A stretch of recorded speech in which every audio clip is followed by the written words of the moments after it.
¿Cómo se dice mariposa en inglés? You say lift or elevator. ¿Seguro? Of course, you see. Both go floor to floor. Para fiestas y posadas.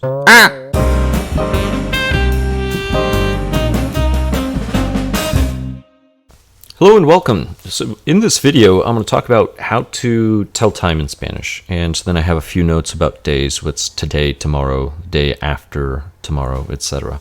But I'm going to begin with the hour. Now, there's two common questions that we can ask for what time is it. One of them is ¿Qué horas son? And the other one is ¿Qué hora es? Now, the difference between the two is the first one, this one's plural, as you might notice from the S, and then the conjugation of the verb, and this one is singular. So, what hours is it versus what hour is it? And it's very interesting because if we're used to non-military time, say just the 12 o'clock hour, so this, I don't write all the military time, but I'm not going to focus on it. If we look at this, it's generally plural except for one. So the ones are the only singular ones. But, either way is good. It's just going to depend on you. Now, if we focus on just the hour, so for example, say it's 1 o'clock, right? It's 2 o'clock, it's 3 o'clock. Then we're going to have, use the verb es la una, and then you're going to have son las dos, son las tres, son las cuatro, son las cinco, son las seis, son las siete, son las ocho, son las nueve, son las 10, son las 11, son las 12. And that's how you tell time. Now, if you are trying to adopt the differentiated accent, for example, or pronunciation, I do have a video on that if you're wondering what the difference is between ceseo and differentiation. In some, whenever you have a CI or a CE, or a Z, if one pronounces those as S's, that's called ceseo. If one differentiates the pronunciation, then that's differentiation, where an S is just an S, but the C or the Z is going to be pronounced similar to a TH in the word thought in English. So it'll be a voiceless interdental fricative. So this would be pronounced, so instead of las cinco, it'll be las cinco. So you have that cinco. And this would be las once, las 10, las 12, and that would be the pronunciation that we would have. So keep that in mind. Now for the minutes, just say the number usually, and there's going to be some exceptions, as I'm going to show you later on when we talk about quarter hours. Just like in English, we have 1 and a quarter, right, instead of 1 and 15. But just say the number of minutes. So you would say, for example, es la 1:25. It's 1:25. Son las 2:18. It is 2:18. But keep in mind, usually we round. So 2:18, that's close enough to 2 1/4, where we would just say that. But these are the basics for the numbers, so that's what you would need. Like I said, I'm not going to focus on the 24-hour clock or military time, but I am going to emphasize the following. AM, PM. So AM and PM. AM stands for antemeridium. So this would just be before midday. So diem, this is what gave dia in Spanish. It just means day. That's it. Nothing more, nothing less. So PM would be post meridium. Post meridian. So meridium, again, midday. So this is before midday, this is after midday. So AM will be usually morning. That's the reason why, because it's before we get to the midday. The midday, understood back a few thousand years ago, as the point where the sun was at its highest, which meant that your shadow was directly below you. Today we have time zones, so it's not exactly going to apply to everyone during that time zone.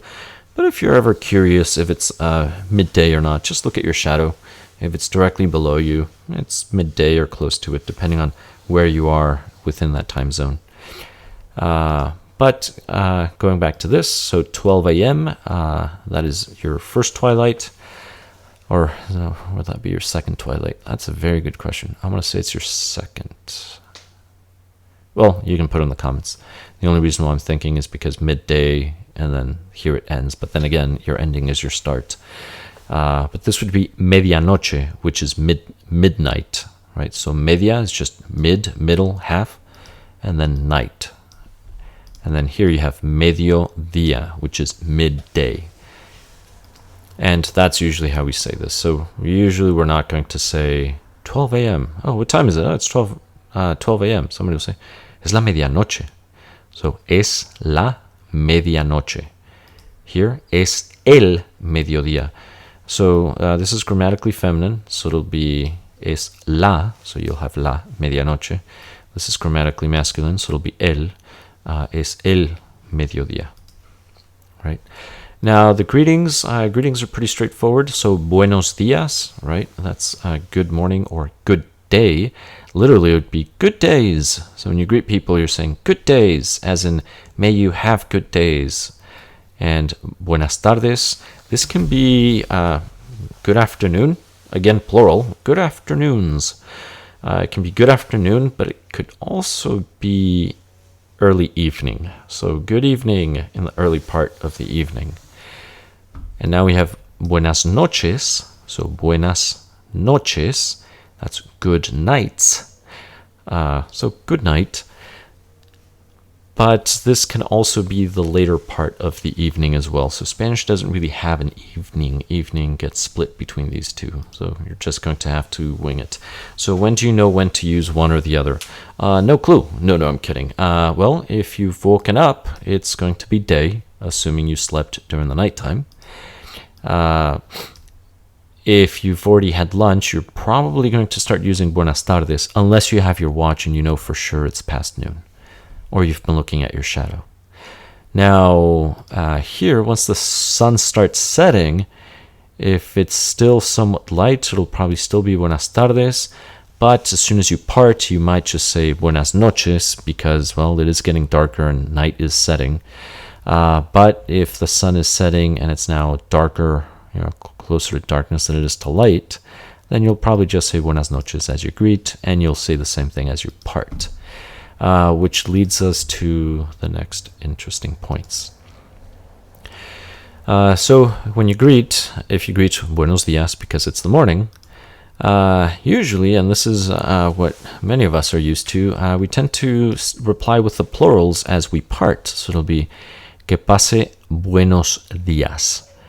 May you pass good days, or have good days, right? The reason why is it's not just today, but every day may it be good. But something that's become more and more popular, I think, is the singular, where more people will say, que pase buen día, may you have a good day. Right? Just today, I don't care about tomorrow. You can try your luck tomorrow, but at least today, I hope it's good. No, I'm kidding with that one. But it's very interesting, the tradition, for example, here. Notice nobody says, buen día, when greeting. It's always buenos días. And the parting used to be the same, but now the singular has become quite popular in many places. And for me, I find that fascinating. Buenas tardes, that can be, well, used to be. Que pase buenas tardes. It's like, may you have good afternoons. May every afternoon. Now, it's very common to hear, que pase buen día, again, just like before. Or, que pase bonita tarde. May you have a lovely afternoon. Just this one, not the rest, right? You can push daisies tomorrow, but as far as today, I hope today you have a good afternoon. Now, you might be wondering, why is it good day if this is good day? The reason why is, even though we use good days for the morning, because it's the day. The day is only just starting. This is referring to just the day as a whole, not the morning part of the day or the day incrementing or getting larger. That's the reason why. And the last one, que pase buenas noches. So, que pase buenas noches, again, used to be plural, may every night be good, but there are quite a lot of people now saying que pase bonita noche, may you have a good night or a lovely night. And that's just tonight, not tomorrow. Hopefully you wake up, but if you don't, that's fine. No, I'm kidding. But it's interesting how like concepts and culture have changed, because historically it used to be may every day be good, may every afternoon be good, may every night be good. Now, I don't know. Maybe we're so individualistic we no longer care about other people for that long. I'm joking, I'm kidding. But let's move on. So, like I said, when you're telling time, just say the number of the hour and then the number of minutes. But, just like in other languages, for example English, 15 is just going to be a quarter because it refers to a quarter hour. And because un cuarto is grammatically masculine, it's going to be grammatically masculine here in minutes, because we're talking about los minutos, so you match it un cuarto. Versus cuarta parte, that would be feminine because part is feminine. So this would just be y cuarto, and a quarter. So you would have es la una y cuarto. Es la una y cuarto. And that's it. It's 1 and a quarter. If it's half hour, this is going to be media, and it's going to be grammatically feminine because it is hour, and hora is feminine grammatically. So you will have la media hora. So now we have son las 2:30. Son las 2:30. Now where it gets tricky is the 45s. And the reason why I say tricky is because you want to go up an hour and then minus 15. So 45 isn't actually 3:45. It's not 3 3/4. 3:45 is actually 4 minus a quarter. So this would be son las 3 menos cuarto. Sorry, I made a mistake there. This is a 3, so I need to go up to 4. I apologize. So you would say son las 4 menos cuarto, because it's 3:45, so it's 4 minus a quarter hour. So son las 4 menos cuarto, right? If you take 4 minus a quarter hour, that's going to give you 3:45. So if it's 2:45, so 2, let's just say this was 2:45, then you would go up to the 3 minus the quarter hour, so you would have, so 2:45 would be son las 3 menos cuarto. And that's the way it goes. And you only minus quarters, you don't minus half hours. That doesn't work. So to give you more examples, once you go close to that quarter hour, everything gets rounded. So if it's close enough to 45, say it's 42, 43, 44, 46, 47, it's just going to be a quarter hour. Usually people, in common society, unless it's the military, but they would be using a different system, nobody's going to be a stickler about it. Well, usually. There's always that one individual, I'm sure. But here you go up to 7 and you minus a quarter hour. So, son las 7 menos cuarto. 7 minus quarter. Here you go up to 7 and you minus 10. Son las 7 menos 10. Here you would minus 5. Son las 7 menos 5. And that's it. But keep in mind, this is so close to 7, we might just say it's 7 o'clock. Son las 7. And 7:05 would be son las 7:05. So it is 7:05. But this is still close enough to 7 where we might round it down to son las 7. So this gets rounded up, this gets rounded down, and then you wonder why every other Hispanic is late to everything. No, I'm kidding, I'm joking. And the reason why you know I'm joking is because this would only be 5 minutes late. Let's face it, if you invite most people to a party, they're going to be 2, 3, 4 hours late. The party's at 4 o'clock, they're going to show up at 8 or 9. And I'm exaggerating to the point. And here's well, actually, no, I'm not going to tell this funny story because somebody who knows the individual might tell the individual. But anyway, something else that you might hear is you might hear somebody say 15 para las 7, for example. This would be 15 to the 7, which is, 15 to 7. So this, instead of 6:45 or 7 minus a quarter, you might hear somebody, which to me sounds weird, but you might hear somebody say, it's 15 to 7. I mean, in English it's pretty common, right? It's 1/4 to 7. It's 5 to 7. But in Spanish, you generally minus the time. Keep that in mind. Now, when it comes to a relationship of days, so this is today, hoy. This is mañana. Yes, it can mean morning as well, but it's tomorrow. Why? Because tomorrow is a different morning. Think about it that way. And then we have ayer. Ayer, this is yesterday. But then we have pasado mañana, so it's the day after next. So day after tomorrow. Anteayer, this is the day before yesterday. So if today is Thursday, right, jueves, miércoles, Wednesday would be ayer, that's yesterday. The day before yesterday, and you can see ante, which means before, and then ayer, which is yesterday. So before yesterday, that's martes. That would be Tuesday.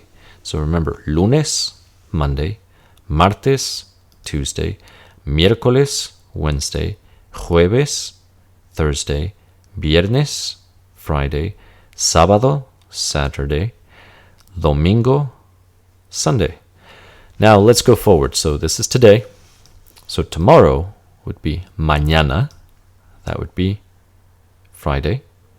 And then pasado mañana, so passing tomorrow or past tomorrow, that would be sábado, pasado mañana, which means past tomorrow. And that's the way this functions. But a few other notes as well. So let's just say we're going to meet in a week at 3 o'clock. And we're going to ignore the times. The point is we're going to meet sometime in the future. Or maybe something happened in the past. It happened yesterday, a week ago. So this was a week ago. So let's just say we're moving forward. So in a week. In a week would be this time lapse. So imagine today is Monday. Today is still a day, right? We're not counting 24 hours. It's just a day. It's still a day. And if you think, well, that's so silly. I mean, a week is just 7 days. Why can't you just say in 7 days? Because we're counting today. That's the reason why. And if you want to make the argument, well, why don't you just not count today and start counting tomorrow and then make it 7? Well, because then you're pushing the whole 24 hours. And if today is midday and we're not meeting until a week from today at 10 in the morning, then it's technically not the whole 24 hours and we're 2 hours early to that day of 24 hours. So this is the way it works. Today is still a day. So, en 8 días, a las 12 de la tarde, or a mediodía, right? En 8 días, a mediodía. So, in 8 days, at midday. So that's in a week. Well, if it's a fortnight or 2 weeks, then it's going to be 15 because today is still a day. So, nos vemos en 15 días. I'll see you in 15 days, or we will see each other in 15 days. I'll see you in 15 days, right? And you can also work backwards. I mean, if you're working backwards, so here, nos vimos hace 8 días. So there you would say hace 8 días. So it's been 8 days. But anyway, let's just keep looking to the future. So in 8 days, a week. In 15 days, a fortnight, 2 weeks. In 22 days, that would be 3 weeks, for example. So en 22 días nos vemos. Now, if you want to say you're seeing each other, or okay, I'll see you in a month. Nos vemos en un mes. That's an approximate amount of time. That doesn't go day to day. So because it's an approximate amount of time, the other ones could be approximate, but a month is definitely approximate because some months are just 4 weeks and some months are just over 4 weeks. And by some, I mean there's only one month which has 4 weeks only most years, and that's February. Now, every month has 4 weeks, but February is the only one that only has 4 weeks most of the time during the year, right? Unless it's leap year. But that's the reason why. So in a month just means over 3 weeks. That's about it within a reasonable time frame after that 3 weeks. But that is it. So in sum, the basics for the hour, you would just say es la una, son las dos. So es if it's singular, son if it's plural, and then you can just add the minutes to it if you do numbers. If you can't, if you haven't learned the quarter, half, minus a quarter, then just say the minutes. Just say it's 2:15, las 2:15. It's 2:30, las 2:30. Although it sounds weird, but you'll be understood. That being said, thank you very much for watching. Please subscribe if you have not, and I'll catch you in the next one.